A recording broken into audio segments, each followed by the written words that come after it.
Shalom Jemaat yang terkasih di dalam Tuhan. Momen Natal yang hangat telah dinantikan. Natal membawa damai, sukacita, pengharapan, dan berkat yang berkelimpahan. Saya Ellen Novani dalam Aba News Update minggu ini. Dan kami juga menyambut bagi Bapak Ibu, saudara-saudari yang baru pertama kali hadir. Welcome to Aba Love Ministry.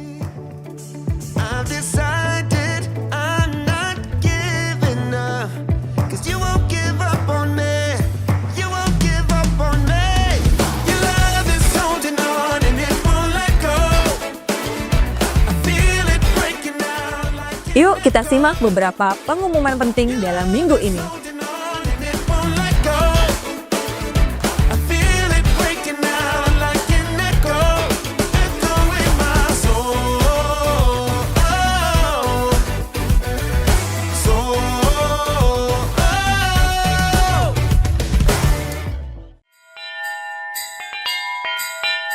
Kayak ada suara gitu gak sih? Iya nih, suara apa ya? Kayak sering gitu loh didengar. Di mana ya?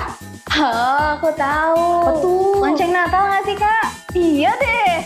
Berarti bentar lagi kita bakal rayain Natal. Halo Mama Papa. Tak terasa sebentar lagi kita akan memasuki bulan Desember. Artinya kita akan merayakan acara Natal. Aba Kids juga akan merayakan Natal pada hari Minggu tanggal 8 Desember 2024. Open gate jam 3.45 sore dan jam 4 sore teng, acara akan dimulai. Berlokasi di Gereja Aba Love Bali lantai 3. Dengan tema Hadiah Terbaik. Acara Natalnya pasti seru banget. Iya dong, Mama Papa dan adik-adik jangan lupa untuk datang di acara Natal Aba Kids. Dadah!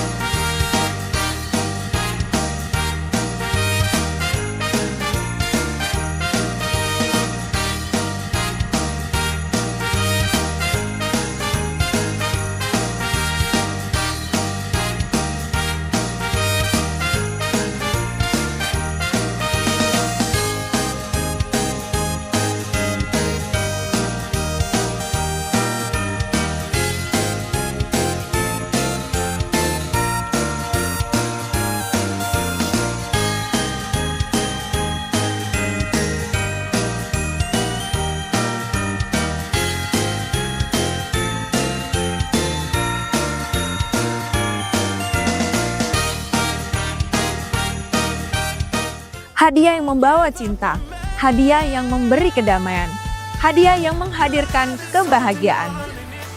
Ibadah dan perayaan Natal pada hari Rabu tanggal 25 Desember 2024 dengan tema The Greatest Gift. Bertempat di lantai 3 Aba Love Bali.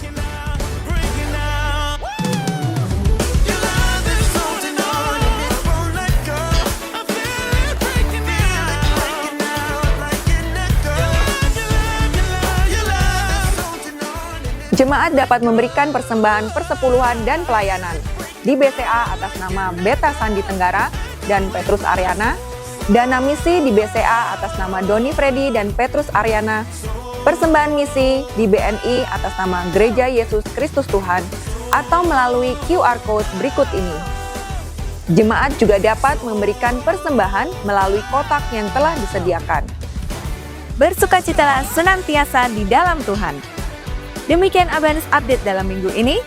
Segenap kru yang bertugas mengucapkan Happy Sunday, Tuhan Yesus memberkati.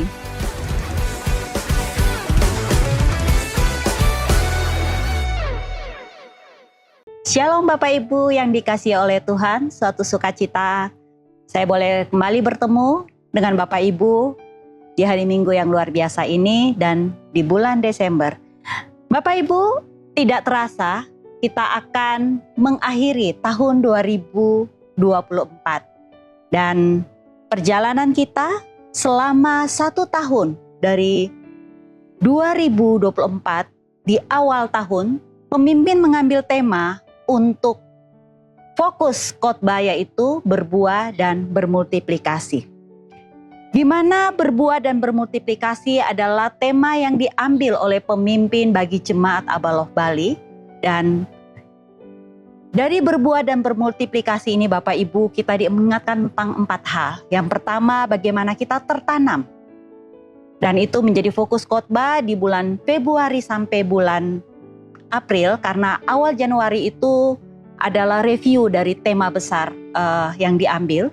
Dan setelah tertanam, kita masuk lagi kepada berakar yang menjadi fokus tema khotbah di bulan Mei dan Juni. Setelah berakar, kita lanjut lagi proses bagaimana bertumbuh Bapak Ibu. Dan bertumbuh ini menjadi fokus tema di bulan Juli dan September. Dan setelah itu Oktober sampai Desember fokus tema yaitu berbuah dan bermultiplikasi. Di mana berbuah dan bermultiplikasi yang sudah di-sharingkan oleh pemimpin-pemimpin sebelumnya. Fokus dari berbuah itu Bapak Ibu berbicara tentang buah pertobatan, buah roh atau karakter, buah pelayanan dan buah jiwa-jiwa. Dan multiplikasi itu berbicara tentang bagaimana dengan proses panggilan hidup kita, bagaimana kita berfungsi sesuai karunia yang Tuhan berikan dan bagaimana kita memuridkan. Ya, memultiplikasikan murid dalam kehidupan kita. Dan hari ini Bapak Ibu, tema sharing saya yaitu panggilan untuk berbuah dan bermultiplikasi Bapak Ibu. Sharing saya ini menjadi proses juga saya mau mengajak setiap kita untuk melakukan refleksi di penghujung tahun 2024, di bulan terakhir dari 2024 ini, apakah kita sudah berbuah dan bermultiplikasi?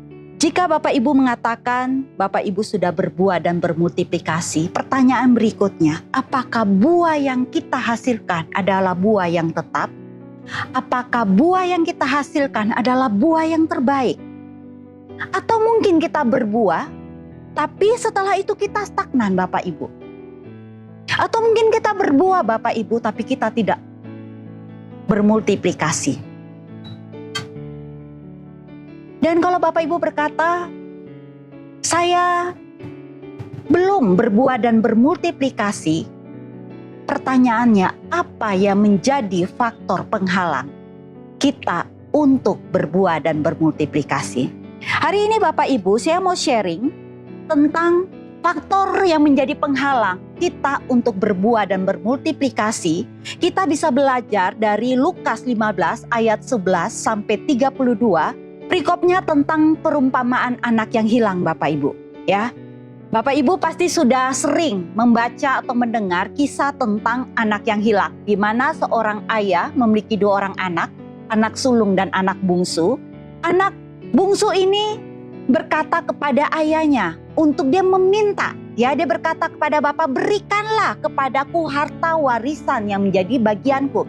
Padahal ayahnya belum meninggal Bapak Ibu, ya. Biasanya warisan itu diberikan ketika orang tua kita sudah meninggal. Atau pribadi yang terkait yang memberikan warisan itu sudah meninggal dan kita mendapat hak waris tersebut.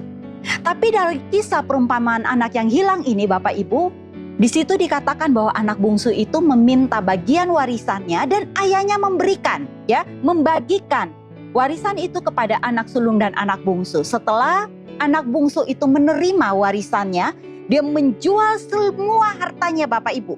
Dia menjual apa yang menjadi bagiannya dia, dan kemudian dia berangkat ke negeri yang jauh. Dia berangkat untuk apa Bapak Ibu? Apakah untuk melakukan perjalanan bisnis? Dengan modal warisan yang dia sudah dapat? Tidak. Tapi di Alkitab mencatat, ya. Jadi saya mengajak Bapak Ibu membaca. Silakan membaca Lukas 15 ayat 11 sampai 32 ini sehingga benar-benar mendapat cerita lengkapnya. Di situ dia menjual seluruh hartanya dan kemudian dia menghambur-hamburkan uangnya dengan segala macam kesenangan dunia. Dan dari proses itu kita tahu bahwa ketika dia sudah kehabisan semua uang yang dia warisan yang dia dapat, dia sempat bekerja, anak ini sempat bekerja, ya, kepada penduduk yang ada negeri itu. Dia menjaga makanan babi sampai pada waktu kelaparan dia sudah tidak bisa makan. Akhirnya dia berpikir kembali ke rumahnya, ke rumah bapaknya. Dan pada proses dia pulang ada proses bagaimana si bungsu ini diterima, dirayakan pesta, dan bagaimana si sulung respon si sulung dari kepulangan adiknya ini Bapak Ibu. Dan ini yang saya mau bawa Bapak Ibu melihat dari respon si bungsu dan si sulung ini yang menjadi faktor-faktor penghalang untuk kita berbuah dan bermultiplikasi. Kita lihat satu persatu Bapak Ibu sambil jadikan ini menjadi proses refleksi bagi kita. Apakah saya pribadi sudah berbuah dan bermultiplikasi? Baik Bapak Ibu, kita lihat sama-sama. Kita lihat belajar dari anak bungsu dulu ya Bapak Ibu. Yang pertama, saya mau bawa Bapak Ibu membaca di ayat 12. Saya pakai versi terjemahan sederhana Indonesia. Di sini dikatakan, anak yang bungsu berkata kepadanya, "Bapa, berikanlah kepadaku harta warisan yang menjadi bagianku. Tidak usahlah aku menunggu sampai Bapa meninggal." Lalu orang itu membagikan harta warisannya kepada kedua anaknya. Bapak Ibu, faktor pertama yang membuat kita, penghalang kita berbuah dan bermultiplikasi dari ayat 12 ini, apa yang kita lihat Bapak Ibu? Apa yang bisa kita pelajari? Yang pertama, anak bungsu ini memiliki gaya hidup yang berpusat pada dirinya sendiri. Dia fokus pada dirinya sendiri Bapak Ibu. Ketika hidup kita berpusat pada diri kita sendiri, otomatis kita akan hidup dalam keegoisan dan sombong akhirnya Bapak Ibu. Karena fokusnya cuma untuk saya. Ketika kita hidup dalam keegoisan dan kesombongan, ujungnya apa Bapak Ibu? Kita sudah mengandalkan kekuatan kita sendiri. Kita sudah tidak mengandalkan Tuhan. Dan berikutnya apa Bapak Ibu? Ketika anak bungsu itu dia meminta harta warisannya, dia menjualnya pergi ke negeri yang jauh. Dia keluar dari rumah berbicara tempat perlindungan, kita di bawah otoritas. Jadi di sini ketika kita sudah hidup berpusat pada diri kita sendiri, kita hidup dengan egois dan sombong, otomatis kita tidak mau ada di bawah otoritas Bapak Ibu. Ya, sebagai pribadi mungkin kita tidak mau ada di bawah otoritas orang tua kita, ada di otoritas suami, atau di bawah otoritas pembina rohani kita. Dan apa yang terjadi ketika kita ujungnya Bapak Ibu, ketika kita hidup dengan berpusat pada diri sendiri, otomatis kita semakin menjauh dari Tuhan. Ini adalah faktor pertama yang kita belajar dari anak bungsu, bagaimana gaya hidup yang berpusat pada dirinya sendiri. Yang kedua Bapak Ibu, apa yang bisa kita belajar dari anak bungsu ini? Di ayat 13 dan 14 versi terjemahan sederhana Indonesia mengatakan, beberapa hari kemudian si bungsu menjual semua hartanya itu, lalu berangkat ke negeri yang jauh. Di sana ia menghambur-hamburkan uangnya dengan segala macam kesenangan duniawi, sampai akhirnya habislah semua uangnya. Lalu terjadilah bencana kelaparan yang luar biasa di seluruh negeri itu, sehingga dia jatuh miskin dan kelaparan.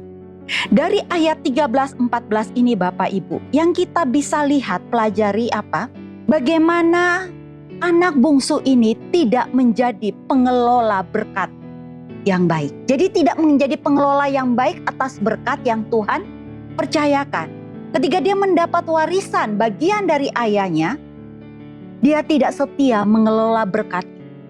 Dalam hidup kita, faktor yang menghalangi kita berbuah dan bermultiplikasi adalah ketika kita tidak setia mengelola berkat yang Tuhan berikan. Karena Bapak Ibu, keuangan itu berbicara tentang kerohanian kita. Ketika kita menghabiskan semua berkat yang dimiliki untuk kesenangan dunia, maka fokus kita bukan kepada kerajaan Allah. Fokus kita yaitu memenuhi ego kita atau nafsu kita. Sehingga hidup yang tidak terarah pada tujuan yang Tuhan mau berikan, akhirnya kita akan kehilangan fokus itu Bapak Ibu.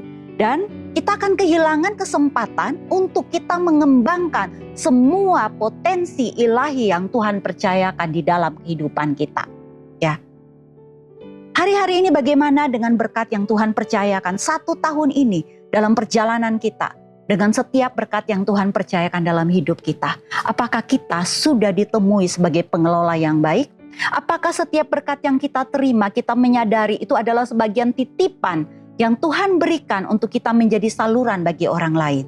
Biarlah ini menjadi proses refleksi bagi kita juga Bapak Ibu. Dan yang ketiga yang kita bisa belajar dari anak bungsu ini Bapak Ibu apa? Rasa malu atau takut ditolak atau gambar diri yang tidak pulih itu menjadi salah satu faktor membuat kita tidak bisa berbuah dan bermultiplikasi. Saya mau ajak Bapak Ibu kita lihat ayat 17, 18, dan 19. Dari versi terjemahan sederhana Indonesia mengatakan, akhirnya dia sadar, dia ini anak bungsu ya Bapak Ibu. Akhirnya dia sadar akan keadaannya dan berkata dalam hatinya, semua pekerja upahan ayahku mendapat makanan yang cukup, bahkan sampai berlimpah-limpah, sedangkan aku di sini hampir mati kelaparan. Aku akan berangkat pulang kepada ayahku, lalu berkata kepadanya, Bapa, maafkanlah aku. Aku sudah bersalah kepada Bapa dan berdosa kepada Allah.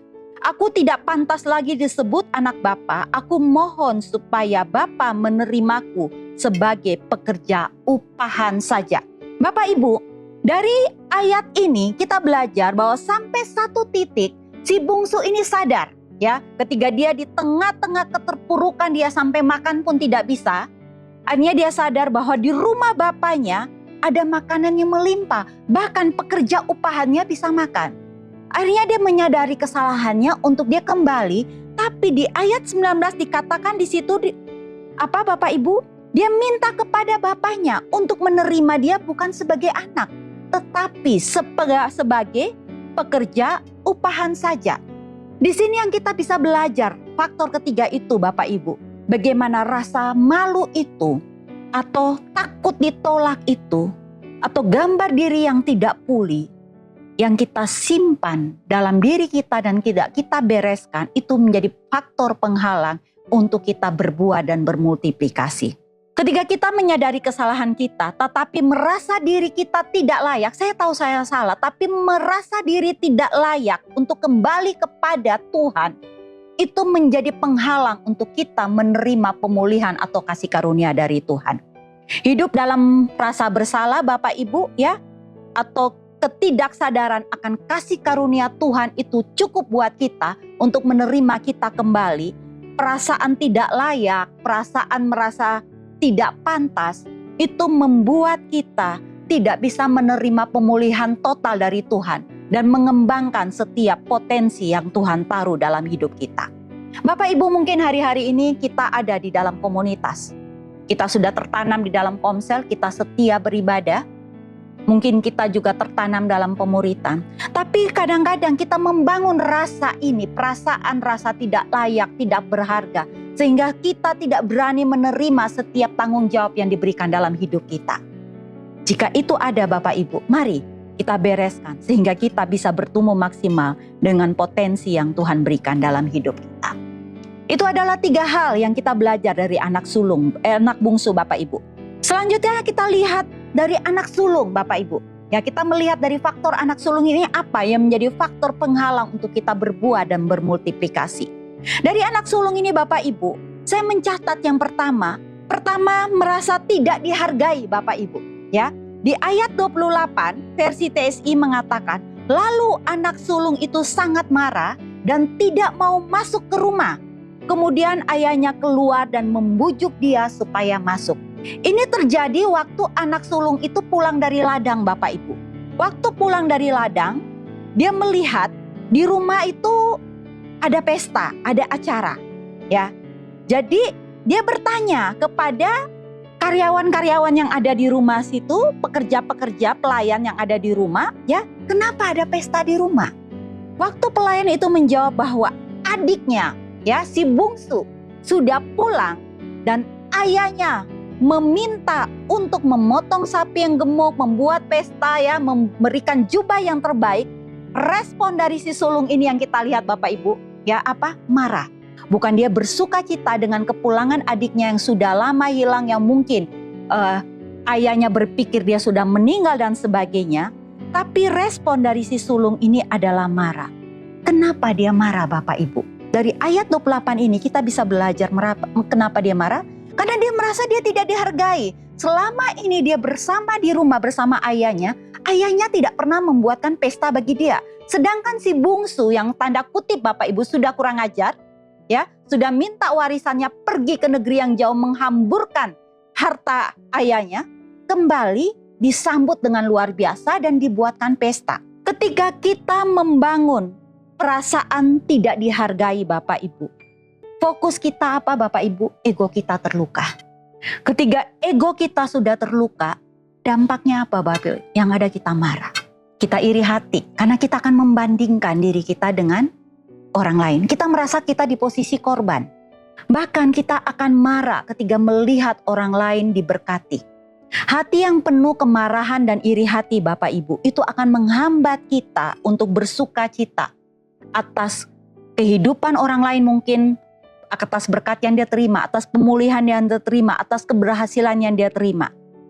Akhirnya kita tidak bisa melayani orang lain. Kita tidak bisa fokus melayani jiwa-jiwa. Kita belajar kedua dari anak sulung ini Bapak Ibu. Apa Bapak Ibu? Faktor penghalang dari anak sulung yang kita bisa belajar di ayat 29, saya bacakan. Tetapi anak itu menjawab, tidak mau ya. Bertahun-tahun lamanya aku bekerja untuk Bapa dan selalu mentaati perintahmu, tetapi Bapa belum pernah memberiku seekor anak kambing supaya aku bisa berpesta dengan teman-temanku. Jadi dari proses ini, anak ini mencatat ya. Bertahun-tahun lamanya aku bekerja untuk Bapa dan selalu mentaati perintahmu. Berarti anak sulung ini Bapak Ibu, anak yang taat, betul? Dia tinggal di rumah bukan seperti adiknya yang bungsu yang minta harta dan pergi berfoya-foya. Dia berarti anak yang taat. Tapi kita lihat respon dia waktu adiknya pulang. Dari proses ini Bapak Ibu saya melihat, mencatat, taat. Ketika kita taat itu baik Bapak Ibu. Tapi ketaatan kita dengan dasar yang salah, itu akhirnya bisa menjadi penghalang untuk kita berbuah dan bermultiplikasi. Jadi taat cuma sebagai suatu kewajiban Bapak Ibu. Bukan kita taat dasarnya karena kasih. Ketika kita taat dasarnya sebagai suatu kewajiban, akhirnya itu sebagai suatu aktivitas rohani. Bapak Ibu taat, oh ya saya datang gereja. Setiap minggu saya datang gereja supaya apa? Saya nggak ditanya sama PKS saya. Saya datang komsel supaya saya tidak ditanya nanti lagi ya. Saya ikut mentoring supaya saya tidak ditanya lagi. Daripada saya ditanya-tanya ya saya datang aja ya. Akhirnya yang kita lakukan itu cuma sekedar aktivitas rohani Bapak Ibu ya. Pelayanan yang tidak disertai Bapak Ibu dengan kasih hanya akan menghasilkan satu titik yang membuat kita akan berhenti Bapak Ibu. Kenapa? Karena segala sesuatu yang tidak dilakukan dengan hati tidak akan pernah mengerjakan kebaikan di dalam kehidupan kita. Pertumbuhan potensi kita juga tidak akan maksimal. Karena karena kewajiban sampai satu titik kita akan lelah dan give up. Tapi ketika kita taat karena dasarnya kasih, dalam perjalanan itu ada tantangan, tapi ada kasih karunia Tuhan yang memampukan kita untuk kembali bangkit dan melangkah dalam proses kita melakukan ketaatan kita Bapak Ibu. Jadi hari ini mari kita refleksi diri kita. Ketika kita melakukan segala sesuatu dasarnya apa? Kita taat cuma kepada manusia atau dasarnya karena kita mengasihi Tuhan. Ketika kita melakukan pelayanan, ketika kita hadir di komsel ibadah, ketika kita melakukan proses mentoring, dasarnya apa Bapak Ibu? Karena bagian dari kita mengasihi Tuhan, kita mau melakukan amanat agung yang Tuhan berikan bagi setiap kita. Dan yang ketiga Bapak Ibu, apa yang kita bisa belajar dari anak sulung ini? Apa yang menjadi faktor penghalang untuk dia berbuah dan bermultiplikasi? Di ayat 31 saya bacakan di situ. Dikatakan Bapak Ibu, jawab ayahnya, benar nak, kamu selalu bersamaku dan semua milikku adalah milikmu juga. Bapak Ibu, di sini anak sulung itu kan kalau di awal tadi di ayat 12 Bapak Ibu yang saya sempat bacakan, ayahnya membagikan warisan langsung kepada kedua anak tersebut. Berarti si sulung juga dapat warisan, benar kan Bapak Ibu? Dan dia tetap tinggal bersama dengan ayahnya. Otomatis harta ayahnya adalah hartanya dia juga. Dan pada zaman kalau prinsip kesulungan Bapak Ibu, saya membaca prinsip kesulungan menurut Alkitab ya Bapak Ibu, dalam budaya Yahudi itu, anak sulung itu kan memiliki tempat yang khusus dalam keluarga. Dan bahkan di Ulangan 21 ayat 17 mencatat bahwa anak sulung menerima bagian ganda dari warisan. otomatis pembagian warisan itu kalau anak sulung 2 kali lipat dibanding dengan anak bungsu. Jadi secara pembagian harta warisan seharusnya dia lebih banyak. Tapi kalau kita dengar ayat 31 tadi, dia merasa bahwa ayahnya tidak pernah memberikan pada dia seekor kambing pun di ayat sebelumnya. Makanya di 31 ayahnya menegaskan bahwa kamu selalu bersama denganku dan semua milikku adalah milikmu juga. Jadi yang saya catat di sini, faktor penghalang ini apa Bapak Ibu? Tidak mengerti tentang identitas dirinya dan haknya. Ketika kita tidak menyadari identitas kita sebagai anak Allah, kita tidak menyadari bahwa kita adalah pewaris tata kasih karunia-Nya Allah. Yang sebenarnya waktu Tuhan naik ke surga, dia sudah memberikan kuasa. Ketika kita murid-muridnya diminta untuk pergi, Tuhan memberikan kuasa. Jadi ketika kita tidak menyadari hak kita sebagai identitas kita sebagai anak Allah, itu akan menghalangi kita. Karena si sulung ini dia merasa diri dia sebagai pekerja, sebagai upahan, bukan sebagai pewaris. Dan ketidaktahuan akan identitas dia itu yang membuat dia memikir respon seperti itu Bapak Ibu. Hari ini saya mau bawa Bapak Ibu, mari kita menyadari identitas kita adalah anak Allah. Kita diberi kuasa, kita diberi kasih karunia untuk kita melakukan fungsi kita, untuk kita melakukan apa yang Tuhan sudah desain dalam hidup kita. Calling hidup kita yang Tuhan sudah taruh dalam hidup setiap kita Bapak Ibu. Dari faktor penghalang ini Bapak Ibu yang kita belajar dari anak bungsu dan anak sulung. Saya mau bawa Bapak Ibu di akhir tahun ini, di bulan terakhir dari 2024 ini. Mari Bapak Ibu kita lakukan refleksi. Jika hari-hari ini kita belum berbuah dan bermultiplikasi dengan maksimal, mungkin ada faktor-faktor penghalang itu dalam hidup kita.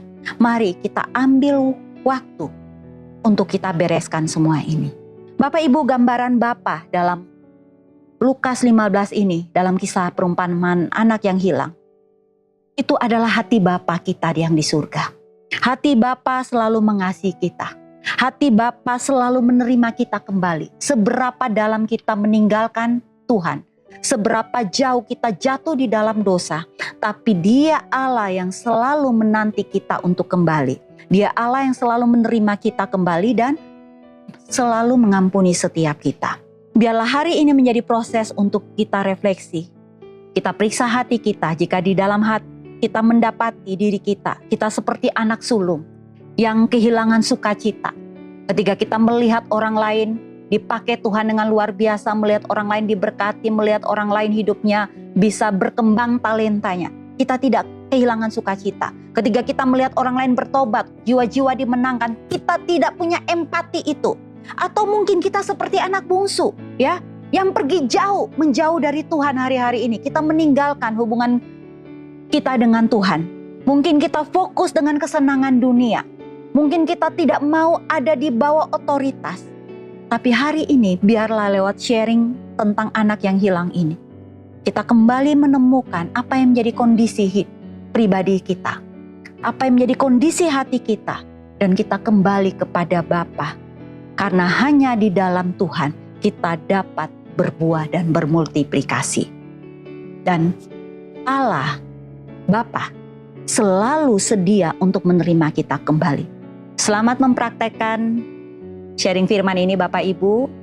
Mari kita berbuah dan bermultiplikasi, dan kita menutup tahun ini dengan kita mendapati posisi kita bahwa kita adalah pribadi-pribadi yang berbuah dan bermultiplikasi dengan setiap potensi ilahi yang Tuhan taruh di dalam hidup kita. Tuhan Yesus memberkati.